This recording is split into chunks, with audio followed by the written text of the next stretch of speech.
Assalamualaikum warahmatullahi wabarakatuh, and good day everyone. My name is Muhammad Azan Ikhwan with Ahmad Zubair, and today, representing Group 8, I will be presenting on a topic that bridges our history with our current reality: mental illness and wellness in the early Muslim scholarship. We chose this topic because we are seeing an increasing prevalence of mental health issue today. However, many are unaware that early Muslim history offers a rich legacy of psychology.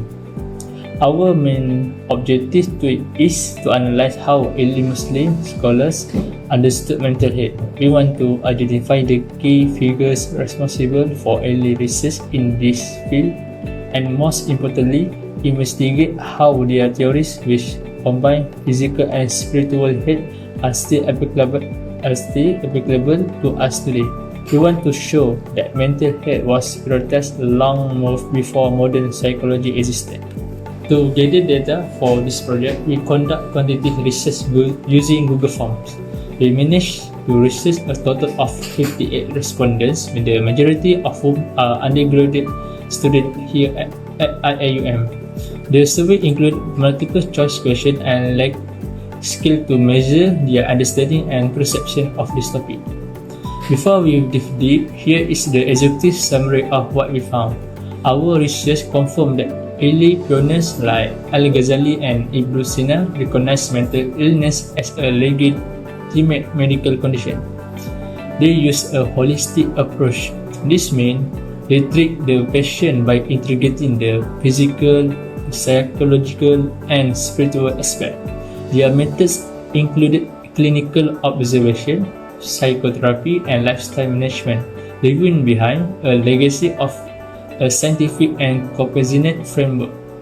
Now let's move to the core of our research, the literature review. The early Muslim scholarship was built on a bio, psycho, and spiritual paradigm.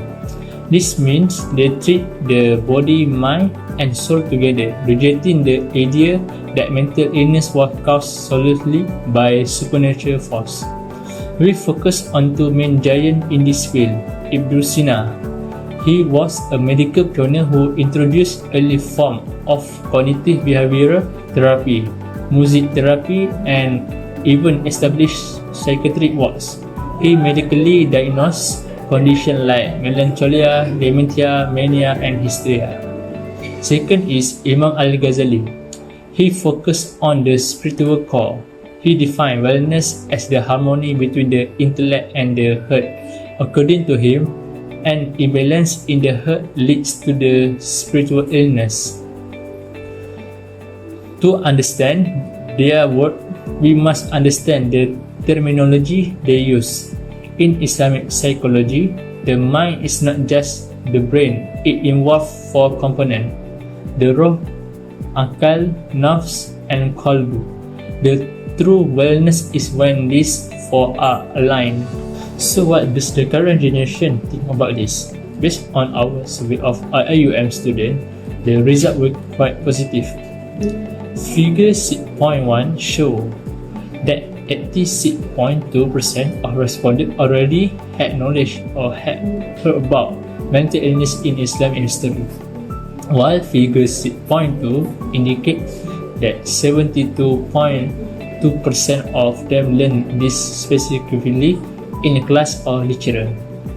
And the last one, most significantly, look at figure 6.6, 82.8% of respondents strongly agree that the contribution of early Islamic thinkers are highly relevant to students today. They also agree that the Islamic approach included ethical therapy and human care.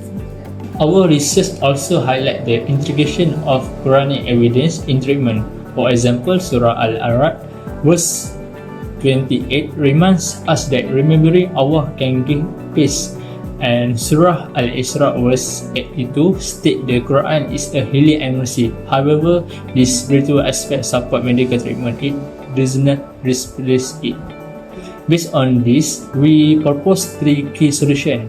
First, reintroduce treatment methods. We should integrate the methods used by Islamic scholars like the bio-psycho-spiritual approach into modern healthcare. Second is reduction of stigma. We must educate the public. We need to teach that mental illness is a complex condition, not a character flaw.